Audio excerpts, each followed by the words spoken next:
झारखंड के पूर्व सीएम चंपई सोरेन ने अपना राजनीतिक करियर दांव पर लगा दिया है। झारखंड में विधानसभा चुनाव से ठीक पहले उन्होंने उस पार्टी से बगावत कर दी है जिसने उन्हें राज्य की सियासत में जमीन से उठाकर आसमान तक पहुंचाया। हेमंत सोरेन जब जेल गए तो उन्होंने अपनी पत्नी कल्पना सोरेन की जगह चंपई को सत्ता सौंपी। उसी समय चंपई ने कहा था कि वो तभी तक कुर्सी संभालेंगे जब तक हेमंत सोरेन छूट कर नहीं आ जाते। लेकिन जब हेमंत सोरेन जेल से बाहर आए और झारखंड मुक्ति मोर्चा के विधायकों ने उनसे सीएम पद संभालने के लिए कहा, क्योंकि चुनाव सामने था और जेएमएम नेताओं का पार्टी पर दबाव था कि चुनाव प्रचार का नेतृत्व हेमंत सोरेन करे और इसके लिए जरूरी है कि वो सीएम पद भी स्वीकार करे। जिसके बाद हेमंत सोरेन ने सत्ता की कमान दोबारा संभाल ली। चंपई ने इस्तीफा भी दे दिया, लेकिन अब उनकी नाराजगी की खबरें आ रही हैं। ऐसे में सवाल उठ रहे हैं कि चंपई सोरेन क्या हकीकत में नाराज है या फिर उन पर बीजेपी का दबाव है। और इसी सवाल पर आज हम करेंगे बात। नमस्कार, मैं आराधना। तो क्या चंपई सोरेन के 5 महीने का कार्यकाल उन पर भारी पड़ गया है? उनकी सरकार के समय हुए कामकाज को लेकर चंपई मुसीबत में है। कांग्रेस नेता पवन खेड़ा ने इसे लेकर सवाल खड़े किए हैं। उन्होंने कहा, बताइए, कोई भी व्यक्ति किसी भी उम्र में अपनी विचारधारा के ठीक विपरीत काम कैसे कर सकता है? भैया तो कोई ईडी है का खेल है या कोई सीडी का खेल है, हमें नहीं मालूम क्या है, लेकिन जो भी हो, दबाव में आकर आप अपनी पूरी विचारधारा बदल दें, ये बड़ा अफसोस की बात होती है। दरअसल पवन खेड़ा ने केंद्रीय जांच एजेंसी ईडी के साथ सीडी का नाम जोड़ दिया है। ऐसे में साफ है कि अगर कांग्रेस नेता जो दावा कर रहे हैं उसमें सच्चाई है तो फिर चंपई को जेएमएम जितनी जल्दी पार्टी से निकाल दे उसके लिए ही बेहतर होगा।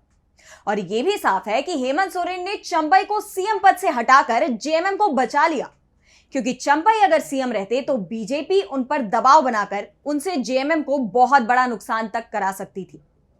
फिलहाल ईडी और सीडी के सवाल पवन खेड़ा ने उठाए हैं, तो दूसरी तरफ कांग्रेस के नेता राशिद अल्वी ने भी सवाल उठाए हैं। उन्होंने कहा, वहां पे सोरेन बड़े नेता, उन्हें भूलना नहीं चाहिए, उन्हें मुख्यमंत्री उन्होंने ही बनाया था। आज वो जेल से बाहर हैं, वापस मुख्यमंत्री बन गए।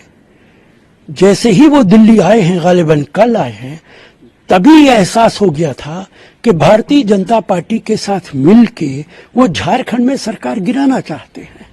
बीजेपी यही काम पूरे देश के अंदर करती है और अफसोस की बात है कि प्रधानमंत्री लाल किले से तकरीर करते हैं सेक्युलरिज्म की, एक नेशन की, संविधान की, और भारतीय जनता पार्टी के लोग ये सारे काम करते हैं। तो वो झारखंड की सरकार को गिराना चाहते हैं। भारतीय जनता पार्टी उनके पीछे है और यही काम करने के लिए वो दिल्ली आए हैं। सवाल हेमंत सोरेन पर नहीं है बल्कि चंपई सोरेन पर उठ रहे हैं। चंपई से ही सवाल पूछा जा रहा है कि जिस सीएम की कुर्सी पर वो 5 महीने रहे, क्या वो उन्हें जनता ने सौंपी थी?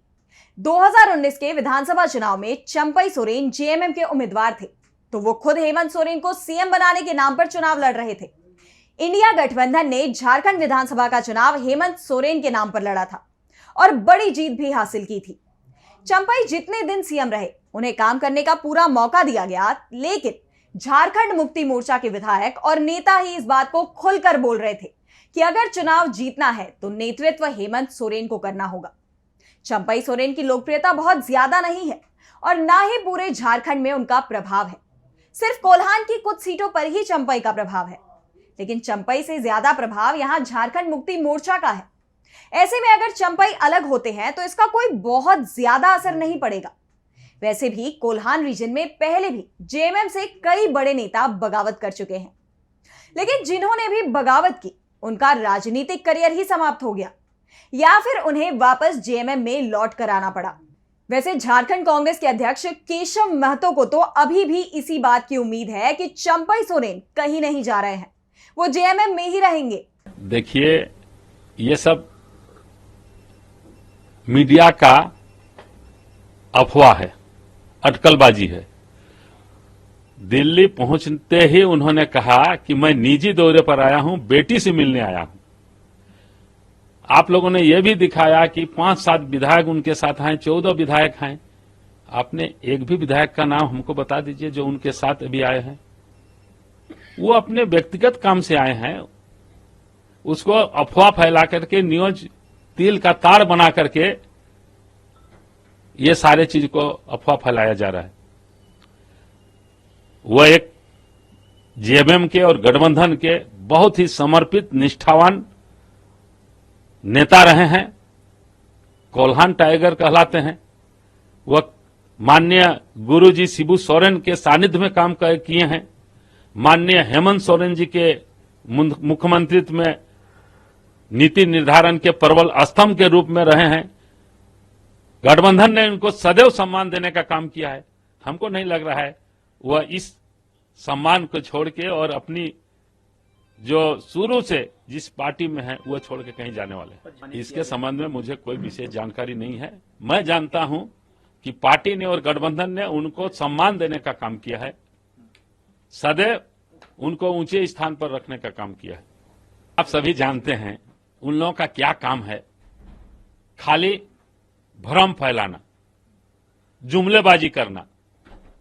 जिस दिन से वहां झारखंड में गठबंधन की सरकार है और कल्याणकारी कार्यक्रम कर रही है, ये लोग साम दाम दंड विभेद सारी नीति को अपनाते हुए उसको अस्थिर करने में लगे हुए हैं। लेकिन अभी तक हम लोगों के सभी प्रलोभन को से दूर हट करके हमारे माननीय विधायक माननीय मुख्यमंत्री के नेतृत्व में एकजुट हैं। केशव महतो को तो अभी भी उम्मीद दिखाई दे रही है कि चंपई कहीं नहीं जाएंगे। हेमंत सोरेन को जरूर चंपई के बयानों से झटका लगा है, क्योंकि उन्हें चंपई पर अपने परिवार के किसी दूसरे सदस्य की तुलना में ज्यादा भरोसा था। चंपई की बगावत के संकेत को लेकर हेमंत सोरेन ने कहा कि पैसे के दम पर घर और पार्टी तोड़ी जा रही है। चुनाव आयोग अब संवैधानिक संस्था नहीं रह गया है। चुनाव की घंटी हमारे विरोधी बीजेपी के पास है और जल्दी ही ये बजने वाली है। साफ है, सोरेन ने बीजेपी के ऑपरेशन लोटस के साथ ही चुनाव आयोग पर भी सवाल उठा दिए हैं। एक तरफ चुनाव आयोग चुनाव प्रचार में धनबल को रोकने का दावा करता है, तो दूसरी तरफ धनबल से सरकार गिराने के चल रहे खेल को लेकर आंखें बंद कर लेता है। फिलहाल अब सभी की नजरें चंपई सोरेन पर टिकी हुई हैं। संभावना तो उनकी बीजेपी में जाने की ही हो रही है, लेकिन उन्होंने इसके अलावा अलग पार्टी बनाने के विकल्प के भी संकेत दिए हैं। लेकिन यह जरूर साफ हो गया है कि वो जेएमएम छोड़ने का मन बना चुके हैं। सोशल मीडिया पर अपने अकाउंट से वो जेएमएम का नाम हटा चुके हैं। घर पर लगा जेएमएम का झंडा वो उतार चुके हैं। ऐसे में बस इंतजार उस ऐलान का रह गया है जब चंपई जेएमएम छोड़ने की बात कहते हैं। तो आज की हमारी स्पेशल रिपोर्ट में बस इतना ही। अगर आपको ये वीडियो पसंद आई तो इसे लाइक करना ना भूलें और चैनल को सब्सक्राइब कर लें। नमस्कार।